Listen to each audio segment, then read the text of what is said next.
Hey, how's it going? Travis Patel here. Thank you so much for joining me in this video. Today I want to answer a question I get all the time, and it's really going to break down the fulfillment options you have when you're creating your e-commerce store. If you just started today or if you've been having some success, there's a few different options that you can take, a few different paths that can have, certain pros and cons. So that's exactly what I want to go over in this video. Talk about how you can fulfill your products on your Shopify store. So, first off, we have the single purchase option. This is when you sell one and you just go buy that single purchase on eBay or AliExpress or whatever it may be, and you're sourcing that one single product directly from the vendor.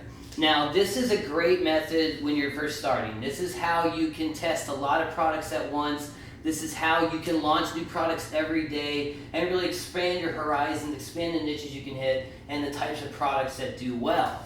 Now, when you're doing a single purchase arbitrage type of system, you can use eBay, you can use AliExpress, you can use Amazon. All of these have been sources that we've used to find quality products, mark up the price on our store, grow our brand, and sell those products just by drop shipping and flipping that one product. Now, this is the first step, like I said. It's finding those new products, finding those new angles. So it has a lot of pros and cons. First off, like I said, you can launch products every day.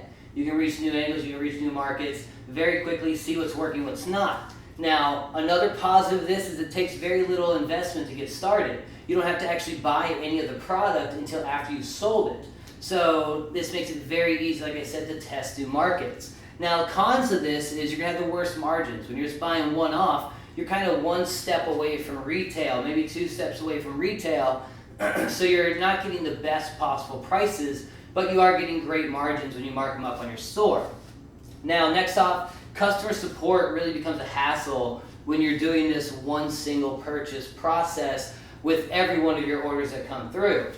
For one thing, most of these quality, low-cost products are coming from places like China, and one of the perks is you can get free shipping if you do the e-packet or the little Chinese shipping option, whatever it may be, but it takes about 30 days sometimes. So it can take 4 to 6 weeks for the product to actually arrive. Sometimes it arrives in Chinese or foreign writing and language, and it's you can tell it's coming from overseas, where you might be growing your brand as a US-based company or something like that, and this can become a hassle with customer support. You want to have a good system to reply to these customers who might be angry, or they might be wondering where their package is, or why it's taking so long, or why orders of 4 or 5 products are coming individually at different times. These are all things that you have to deal with when you do the single purchase fulfillment method.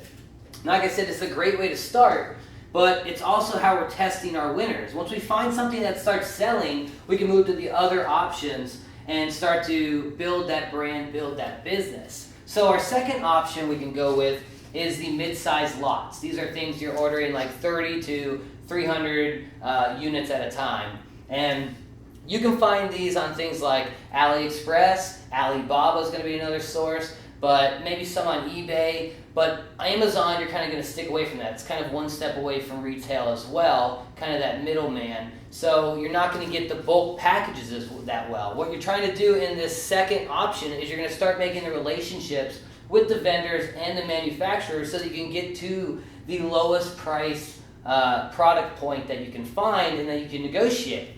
So here is when we're having a little bit of success with a single product purchase. We go to the mid-sized lots where we're buying that 50 at a time. And from this point, what we can start doing is we can start creating that brand. You can start packaging these the way you want them sent. You can add your marketing materials. You can add your logo. You can do all that good stuff to private label these and grow that brand. Get that whole fulfillment process worked out. Figure out the step-by-step that you need to do. So that's one positive that you're jumping in there. The next positive is that you're removing those long shipping times. You're ordering 50 to 100 at a time. You get them at your place and you're packaging them there, so that when someone purchases off your store, you can send them directly then. They arrive in like 2 or 3 days when you do it that way. So that whole shipping problem, the whole branding with the Chinese packaging and the foreign languages, those customer support tickets are eliminated when you start moving this step. And that's a huge positive that comes here. Now, on the negative side, you're going to have to start tracking your inventory. You know, we're buying 50 to 300 at a time, and those aren't going to sell right away. It's not like the one-off products where you've already sold that product, you know that it's going to be shipped out, you already have the money coming in. This is, we're buying a little bit more and seeing if we can make our money back over time. We're thinking long term. So we really need to know when it's appropriate to reorder more, if we want to move on to step 3, if we want to move back to step 1, or where this needs to go. So it's very important and kind of a hassle, especially when you're first starting out, how to figure out how to start tracking inventory appropriately. So it's just another process that you start to learn at this step. Now, next off we have lots of extras sitting around. Not all of these are going to work out and sell, so you're going to have a lot of just kind of pendants and necklaces and whatever products you're selling just sitting around that aren't all so bad. You have a lot of uses and advantages that you can use these for, and really thinking like giveaway products or extra bonuses in a month or special deals or, you know, ways to upsell and add more offers to a cart. You know, these are all good options for the extras you're sitting around. If you want to do box deals, these make great little extra trinkets and stuff like that. Whatever you got lying around works well here. So it's going to take a little bit more investment, and you have to start adding new processes into this step, but this is just the way you want to be moving. You want to get to step 3 where you're using these mid-sized lots to start moving into where you're bulk buying. Now the third option you have is bulk buys.